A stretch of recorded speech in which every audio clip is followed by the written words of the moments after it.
আসসালামু আলাইকুম Serbian visa প্রত্যাশী ভাই বন্ধুরা, সবাই কেমন আছেন? আল্লাহর অশেষ মেহেরবানিতে আমিও ভালো আছি। আজকে আপনাদের সামনে কথা বলবো যে আপনারা জানেন যে সার্বিয়ান স্টুডেন্ট মুভমেন্ট চলতেছে, তার কারণে বাংলাদেশের ভিসা প্রত্যাশীদের জন্য কোনো প্রভাব পড়বে কিনা, এবং আমি আপনাদেরকে ভিডিও শেষে দেখিয়ে যাবো যে তাদের ওয়েবসাইট পোর্টালে এ সম্পর্কিত কোনো এই নিউজ তারা আপলোড করলো কিনা। তার আগে ভিডিওটি পুরোটা দেখতে থাকুন।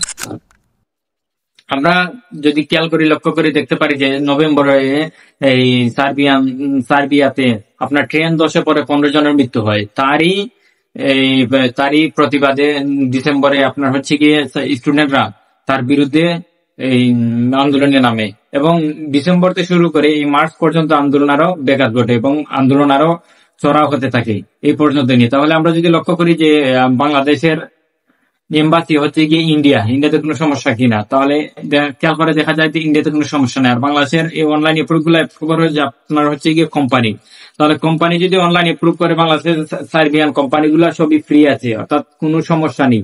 আন্দোলন চলতেছে তাদের দেশে। আমরা যদি লক্ষ্য করি বাংলাদেশের 24 কোনো অভ্যুত্থানে বাংলাদেশের অফিস আদালতের কার্যক্রম বন্ধ ছিল কিনা। হ্যাঁ, গোটা কয়েকদিন যখন বাংলাদেশের ভয়াবহ পরিস্থিতি তৈরি হয়েছিল তখন কারফিউ জারি হয়েছিল এবং অফিস আদালত সবগুলো বন্ধ ছিল গোটা কয়েকটা দিন।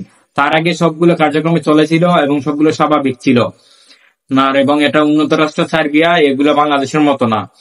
তাহলে যে লক্ষ্য করে দেখা যায় যে বাংলাদেশের অনলাইন অ্যাপ্রুভ করবে হচ্ছে গিয়ে সার্বিয়ান এম্বাসি, এবং আমরা যদি লক্ষ্য করি বাংলাদেশকে ভিসা দিবে সার্বিয়ান এম্বাসি নিউ দিল্লি, অর্থাৎ নিউ দিল্লি পুরাটা ঝামেলা মুক্ত আছে। এবং আমি আপনাদেরকে বলতেছি আবারও যে দেখিয়ে দেবো তাদের পোর্টালে কোনো তারা নিউজ আপলোড করলো কিনা। তাহলে বাংলাদেশকে ভিসা দিবে নিউ দিল্লি সার্বিয়ান এম্বাসি, যা পুরোপুরি ঝামেলা মুক্ত, এবং সেখান থেকে ভিসা দিবে।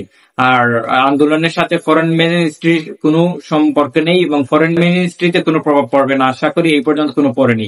আর আমরা যদি লক্ষ্য করি যে ডিসেম্বর থেকে যখন ছাত্ররা আন্দোলন নামে, সার্বিয়া যখন ডিসেম্বর থেকে শুরু করে আন্দোলন নামে আজ মার্চ পর্যন্ত এসে আপনার আন্দোলন আরো জোরাও হয়, কিন্তু এই পর্যন্ত যদি আমরা লক্ষ্য করি যে সার্বিয়ান এম্বাসি বাংলাদেশকে ভিসা দিয়েছে কিনা, ইন্ডিয়ান নিউ দিল্লি বাংলাদেশকে ভিসা দিয়েছে কিনা, তাহলে আমরা খেয়াল করলে দেখতে পারবো যে ডিসেম্বর থেকে শুরু করে নিয়ে মার্চ পর্যন্ত অসংখ্য বাংলাদেশি ভিসা পেয়েছে এবং সার্বিয়াতে গিয়েছে। তাহলে আমরা এটা স্পষ্ট যে আন্দোলনের কারণে ভিসার উপর কোনো প্রভাব পড়েনি এবং পড়বেও না।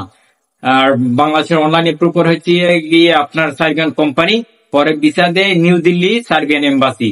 তাহলে এই সার্বিয়ান এম্বাসি পুরোটা আপনার ঝামেলা মুক্ত আছে এবং ভিসা দিতেছে, এবং ম্যান পাওয়ার হইতেছে, এগুলা রিয়েল ভিসা হইতেছে, আপনার ম্যান পাওয়ার হইতেছে এবং সার্বিয়া যাইতেছে। নবি সাদ শহরে বর্তমানে আন্দোলন চলতেছে এবং বেলগ্রেডে গতকালকে প্রায় 10 লক্ষ লোক একসাথে জড়ো হয়। আশা করি এই পরিস্থিতি খুব তাড়াতাড়ি আপনার নিয়ন্ত্রণে চলে আসবে এবং স্বাভাবিক হয়ে যাবে আশা করা যায়। আর আপনারা এটা নিশ্চিত থাকেন যারা সার্বিয়ার ভিসা সংশয়ে ভুগতেছেন যে বর্তমানে আন্দোলনের কারণে। চলুন তাহলে এখন আপনাদেরকে লাইভ দেখিয়ে দিই যে তাদের ওয়েব পোর্টালে কোনো নিউজ আপডেট করলো কিনা। এই যে আমি চলে আসলাম প্রথমে তো উইকিপিডিয়া সার্বিয়ান যেগুলো নিউজ আপডেট হয়, দেখলাম যে না, এখানেও তারা কোনো নিউজ আপলোড করেনি। তারপর চলে যাব যে নিউ দিল্লি সার্বিয়ান এম্বাসিতে, ওইখানে দেখবো তারাও কোনো নিউজ আপডেট দিল কিনা। তো চলে আসলাম তাদের সার্বিয়ান নিউ দিল্লি এম্বাসিতে এম্বাসির পোর্টালে, এখানেও দেখলাম যে না, এখানে তারা নিউজ আপডেট করেনি।